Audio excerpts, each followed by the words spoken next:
finally, tatry na natin yung bell pepper with cream cheese and Cheetos. Yan. Yung trending na trending sa TikTok daw. So, gamit natin yung Arla garlic cream cheese. Let's see kung masarap. So, tinanggalan na natin yung sa gitna and then nilagay natin cream cheese and then Cheetos and then cream cheese on top ulit. Tada! Let's see.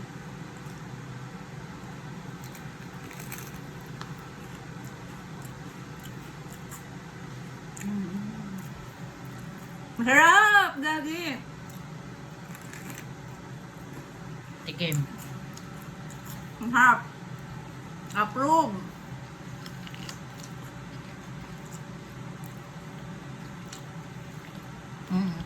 Masarap na. Dapat ikaw dyan.